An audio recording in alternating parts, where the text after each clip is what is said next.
And God said to Noah, Plant and maketh thy vineyard, and crush thy berries into a vessel. Use the nectar, the blood of the grape, to help celebrate my high holy days and my special festivals.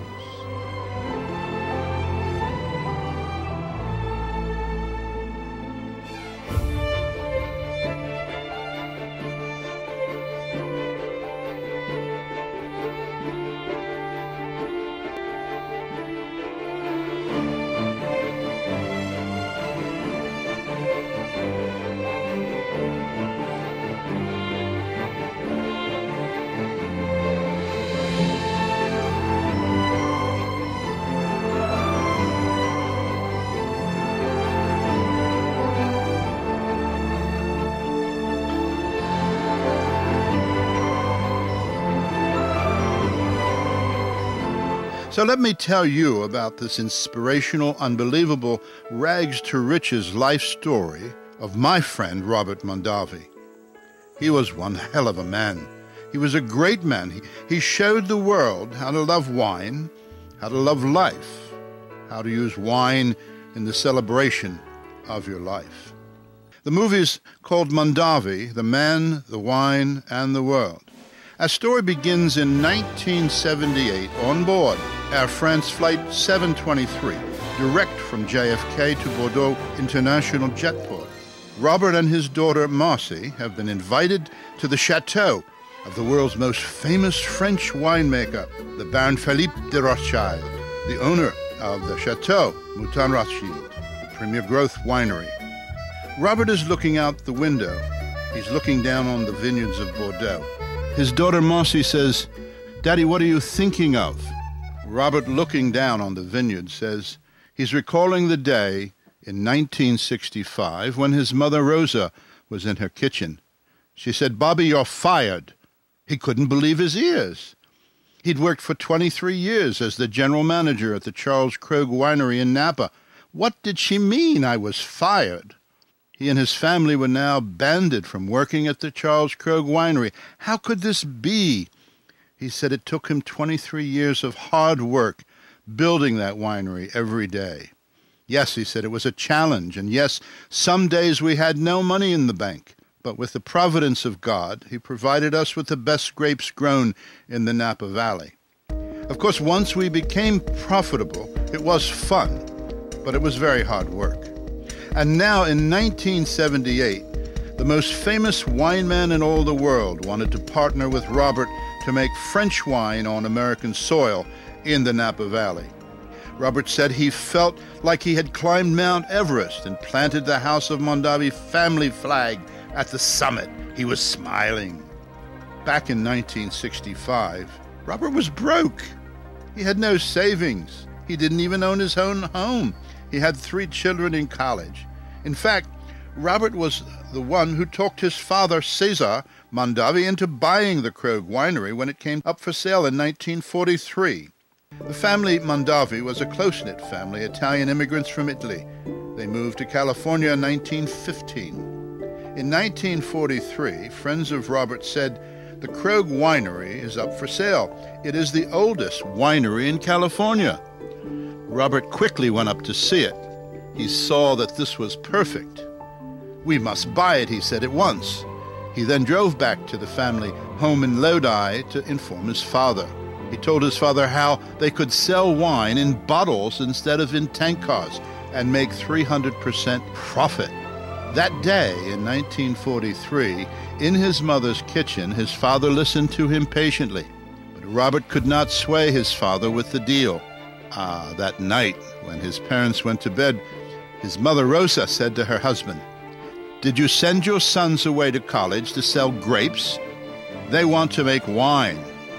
You go up to the Napa tomorrow with Robert, and if that winery looks good to you, you buy it for your sons and daughters' future." Rosa's words were very, very strong. That morning, Cesar came downstairs. He said to Bobby, "You and I are going to Napa today." Bobby was quite surprised. He looked at his mother at once. He saw her smile, and then he knew it was her magic words that night that did the trick. They left that morning.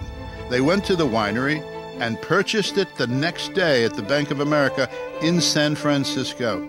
Robert said it was one of the happiest days of his life. It was Robert's goal to secure that winery. It was his ambition. His ego pulled it off.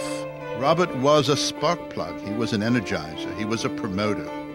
He understood that the future of American winemaking depended on improving the quality of the wine. Robert believed that winemaking and promoting the drinking of wine was part of the good life, the celebration of life. It was the key to his future, and he was already working on his dream come true. While the Mondavi family was making wine in 1948, many of us were watching the newest gadget, the TV. And many of the funniest jokes and stories came from the likes of Jack Benny. He started into TV in the 1950s. Jack was famous for this very funny skit that he did with Mel Blanc. Oh, pardon me, mister, but did my man come over and put some of my clothes in your luggage? See.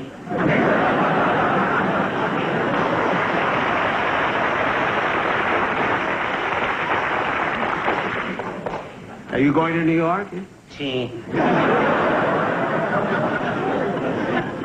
Are you taking flight 18? Si.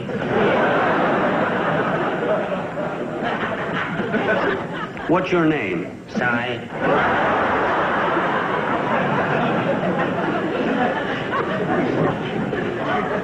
Sai? Si.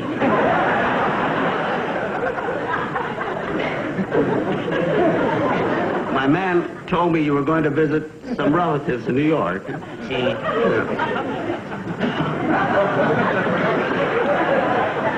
The sister? See. I'm afraid to ask this next one. What's her name? Sue.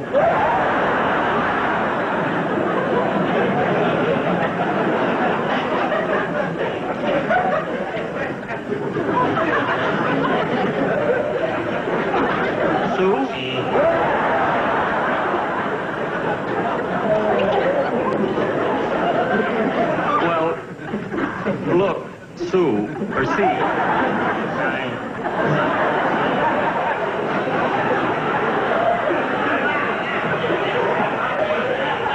Look, Si, when we get to New York, how will I get my clothes? Jack. Pay me 88 cents a pound. Robert and Marjorie took a trip to France, which really opened their eyes to the possibility of changing winemaking in America forever. It was his younger brother, Peter, the shy and conservative one, who resented Robert's ambition, his energy, and his vision of the future. Peter saw Robert as irresponsible, especially in his wild, free-spending ways on business trips across the country. In early 1962, Robert received an invitation to the White House dinner honoring the new Italian ambassador from President and Mrs. Kennedy. His wife Marjorie was quite concerned because she didn't have a fancy coat, so they decided to go into San Francisco and do some shopping at a stylish department store. When Robert purchased a mink coat for his wife Marjorie and then charged it on the Krog Winery expense account, expecting to pay it back, it was just too much for Peter to bear. Here is a bulletin from CBS News.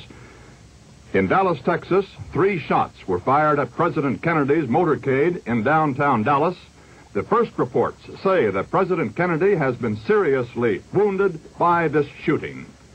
Over the next 3 years, Peter's anger and displeasure at his brother was noticeable. The Mondavi tempers finally clashed in 1965 when Peter accused Robert of stealing company funds. That insulted Robert's integrity. They started fighting in the winery warehouse, rolling in the dirt of the floor, and Peter got the worst of the fight.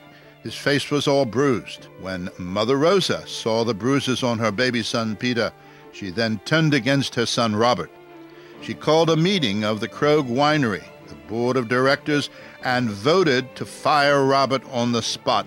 The family forced him out of the Krog Winery, and his sons were also banned from working there in the future.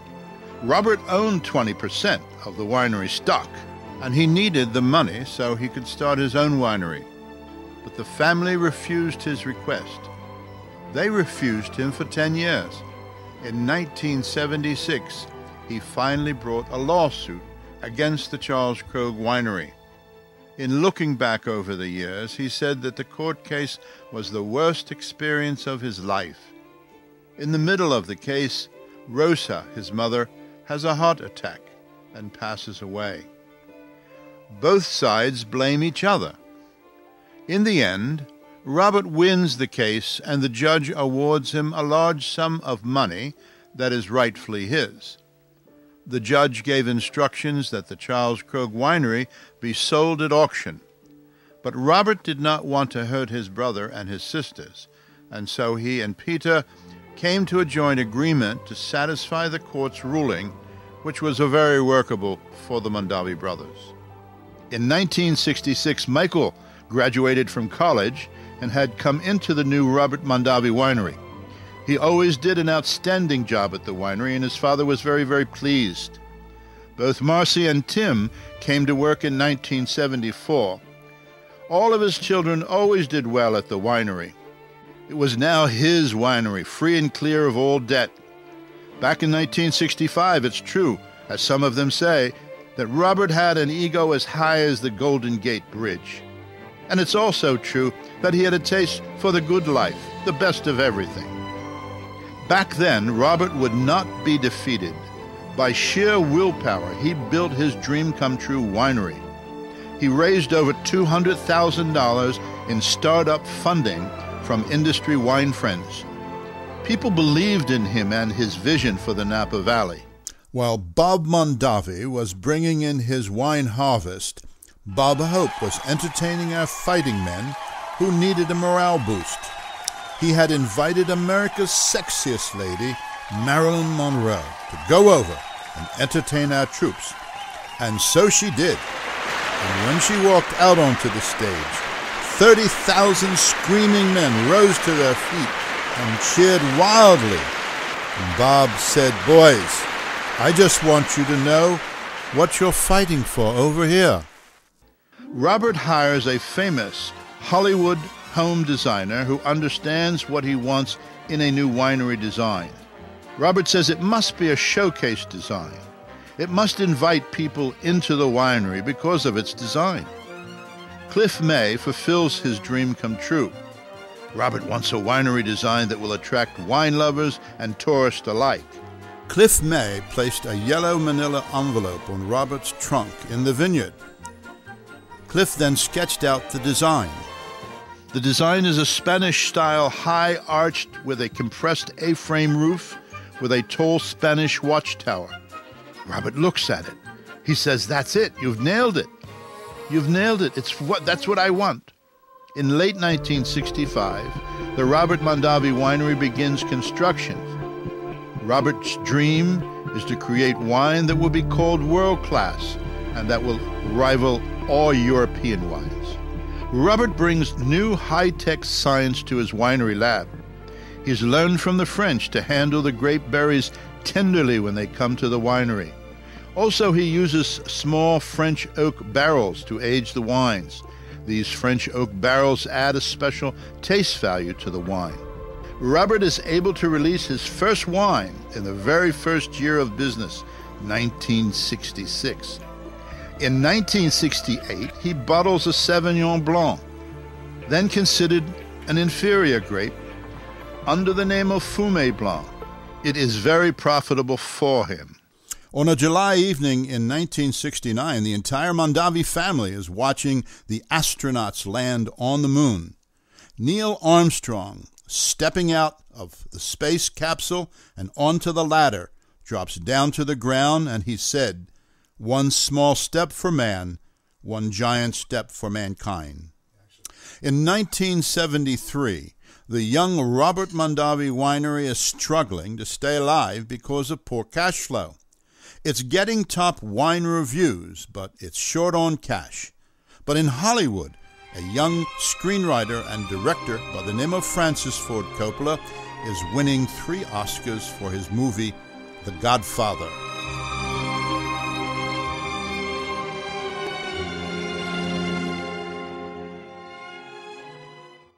In 1974, a worldwide audience of 2 billion people were treated to a very nude surprise at the Oscar Awards in Hollywood.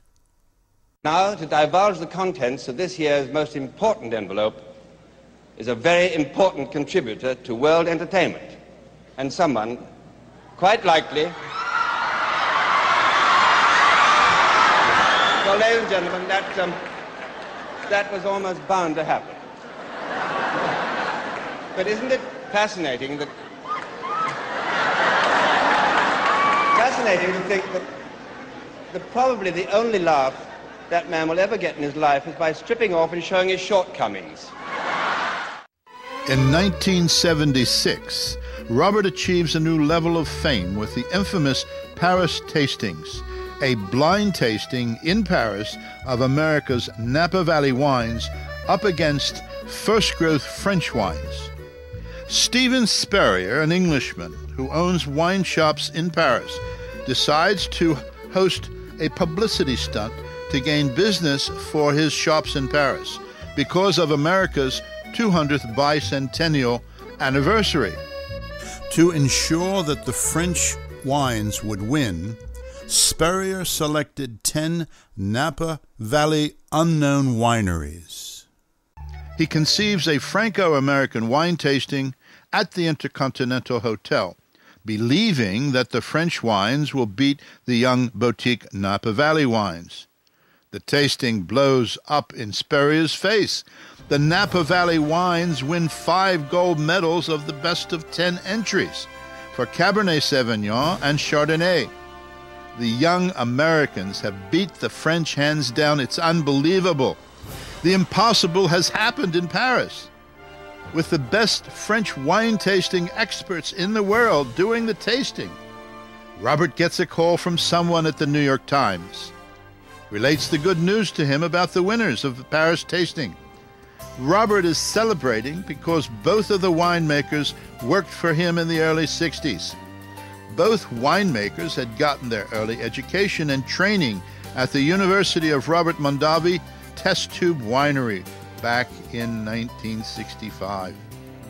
Robert had trained both men on how to make the best wine in the world. Winning the Paris tastings was one of the most important worldwide wine events of the century. The Napa Valley wineries could now stand shoulder to shoulder with all first-growth French wines. Because of the famous Paris tastings, Baron Philippe de Rothschild has invited Robert to Bordeaux in 1978. The Baron wants to discuss a joint venture in Napa Valley with Robert, making French wine in Napa Valley. Robert is absolutely thrilled. What an opportunity, he says. Working as a partner with his wine idol, the Baron, they create Opus One Winery, right in the middle of Napa Valley. Robert's dream has come true, and now it's on steroids. Robert is flourishing in the wine world. The Robert Mondavi Winery is receiving praise and tribute from the wine industry magazines across the country and from the fancy food consumer industry media.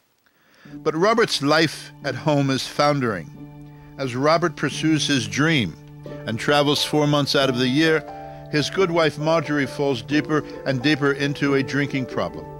Michael, his oldest son, later complained bitterly that my father neglected his wife and his children in pursuit of his own world, fame and fortune.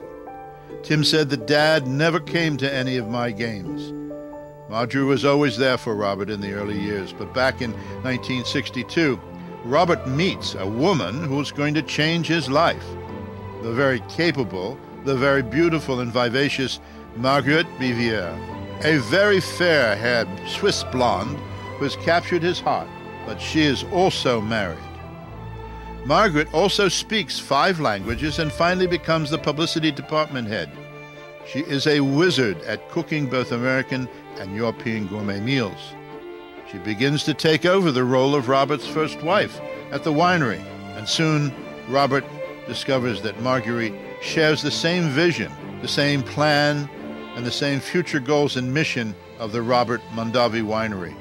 Robert's children recognize what is going on behind the closed doors and are very, very angry. They are insulting Marguerite at the winery. The winery has a no dating policy between employees, but not for Robert. He's the boss. Behind the scenes, they fall in love and begin a 10-year, not-so-well-kept secret affair. Robert wants a divorce. Marge's children rally around her. Robert does provide very well for her during the divorce. He marries Marguerite in 1980 in Palm Springs. When Robert can only speak expertly about wine, Marguerite is all about marketing. Now, as Mrs. Mondavi, she's become the marketing director of the winery, conceives the August Moon Saturday evening celebrity concerts. The concerts are a huge success. She conceives of the famous French chef cooking program at the winery, which turns out to be another great success. The French chefs taste Robert's wine and love it. They have it, they ship it home to their restaurants and place it on their menus all over France. His wines are the first American wines to be served in any French restaurant. And now these French chefs are talking all about the Mondavis of Napa Valley. In 1981, it's Margaret's idea to start the Napa Valley Wine Auction. Over 30 years, it's raised over $50 million for Napa Valley hospitals. The Napa Valley Auction turns out to be the best 4-day wine and gourmet food party in the world. In 1986, Robert Mondavi and his wife Marguerite have become America's first gentleman and first lady of wine. Dean Martin has invited them to his Las Vegas celebrity roast at the MGM Grand Hotel. Here is Jonathan Winters portraying Frank Sinatra's hilarious tour guide driver. God, Frank, it's been so long. Boy, we both aged a little bit on. I put on more than you did. I remember when I could grab you clear around the bone in your body. Went from here to whatever that bone. I'm not that. Comical. Well, I did drive Frank. I called him just Frank. A lot of guys would say Frank, Francis Albert, and I just called him Frank, right? And what's the matter with the man here? What's him? I know who you are. I've seen you on do it, Mr. Martin. I know how close you guys are all the time, flying around in the crop duster. At any rate, I didn't prepare nothing. I just, all these people in show business and everything, the only people that I ever seen was Frank here. And I remember Tommy and Jimmy Dorsey. I always called them Mr. D and Mr. D. And Frank called them things, boy, and Italian and everything. He gave them salutes I've never seen. In those days, I was just driving him and instruments. And we had over 75 horns packed in the back. I've seen Frank with his face up to the window like this, with all kinds of saxes crowding him. And he'd have a little booze, and I'd have something my brother made. We was coming out of St. Louis, and the Dorseys, they was always, one of them had a Cadillac, and another one was a Duesenberg. And they had chauffeurs. They'd change off all denominations. And he said, I got a little dog here. And he put out a paper bag. It was a black and white dog. Had a little spot up here, and the tail was black, and the rest of it was white. And he said, let's put the dog on the hood instead of that regular thing. But at any rate, the dog come back and got caught into the wipers. Yeah, I know. Well, I know how animal people are, because that's the way I was. The dog was and